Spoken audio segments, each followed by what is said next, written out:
Patrick and Jim at PALS, 1968 Corvette. They're a great car. This one is a 350 horse with a Quadrajet carburetor and a cast iron manifold.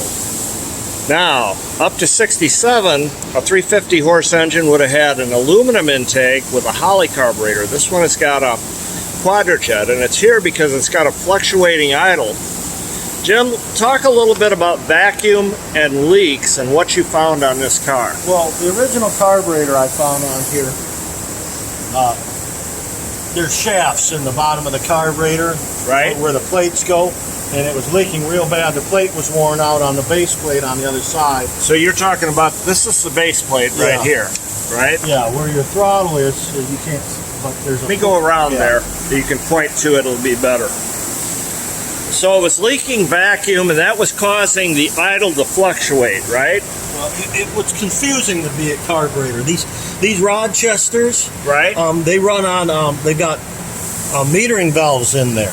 Okay. And they're operated and these are the metering valves. Well, no, this is just accelerator pump. That's an accelerator Yeah, pump. the metering Okay. valves are inside. It's got two Inside. sets. It's got a set here and another set inside there. And what they run off a little piston. It runs by vacuum, and the more vacuum it does, it causes them to open and shut the... So it works like an Edelbrock or a Carter.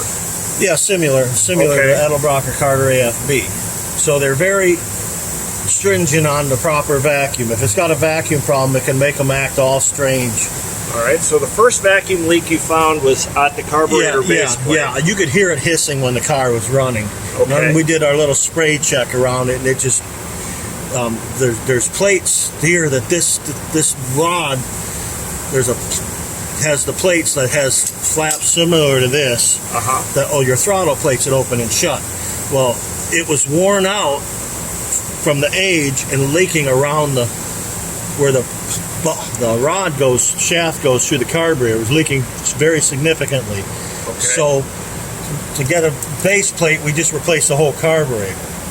Okay, so you put the carburetor on, and then you had another vacuum leak. Yeah, I'm What was the next one? still trying to figure stuff out. So, well, it turns out they had the wrong PCV valve on it. Okay. So it was pulling too much vacuum there, which would be similar to a straight vacuum leak. So you mean you just can't go and get a PCV valve that fits in the grommet and expect it to work properly? Believe it or not, no. Everybody thinks they're all the same, but they say Chevy's a Chevy. Well, so they've got different size orifices and different size springs in there. And it has to be calibrated properly to the engine, to the camshaft. Yeah.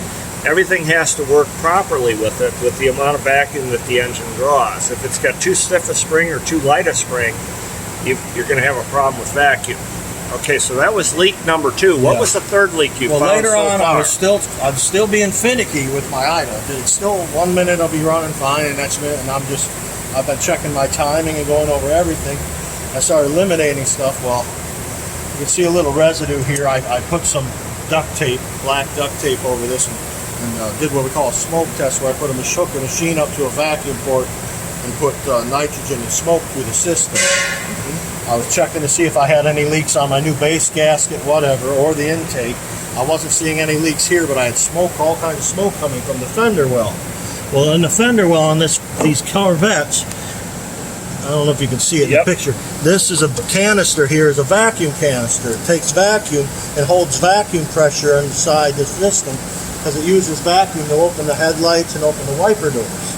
Okay, so this canister right here controls the wipers here, and it controls the headlights, and it's got a gross leak. Yeah, and it's got a split back here. You can see, if I get in there, I could see where somebody had tried to JB weld it at one time. Okay. So I had multiple vacuum leaks, which can really throw you off if you're trying to adjust the carburetor and stuff and not know what's going on. So all these things can contribute to an engine not running properly. Folks, if you've got a 68 Corvette, bring it to PALS. We'll find the vacuum leak, we'll repair it, and your car will go right down the road. See you soon.